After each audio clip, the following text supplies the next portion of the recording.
Le diagnostic a été prescrit parce que les travaux sont situés entre la basilique du Paradis, Notre-Dame du Paradis, et la ville médiévale.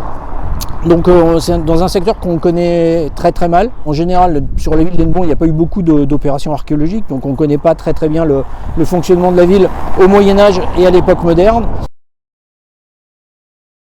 Autour de l'église, il était possible, même probable, qu'il y ait des sépultures.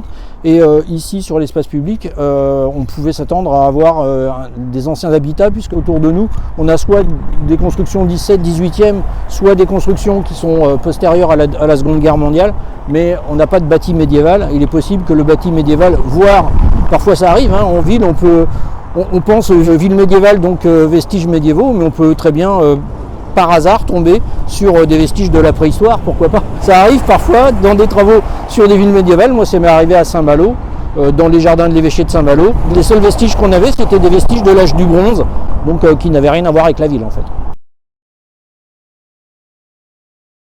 L'État prescrit une emprise de diagnostic qui correspond à l'emprise des travaux. Et ensuite, nous, dans cette emprise, en collaboration souvent avec la ville, on détermine des secteurs dans lesquels on peut intervenir et dans lesquels on pense que c'est le plus intéressant pour nous d'intervenir. Là où on peut avoir suspicion de maximum de chances d'avoir des vestiges.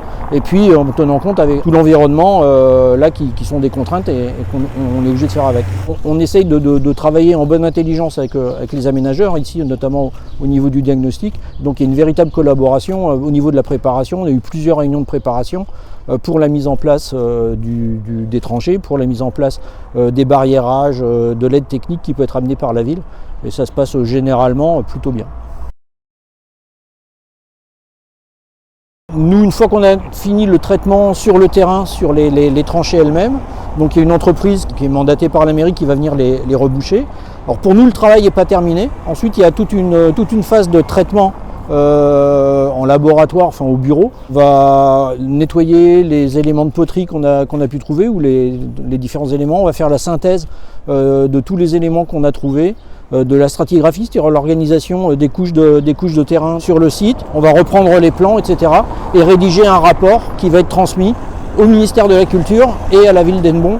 Et le ministère de la Culture, ensuite, définira si oui ou non il va prescrire une fouille sur les travaux. Notre rôle s'arrête à la remise du rapport et ensuite il y a un dialogue qui s'inscrit entre la ville et le ministère de la Culture pour les suites à donner.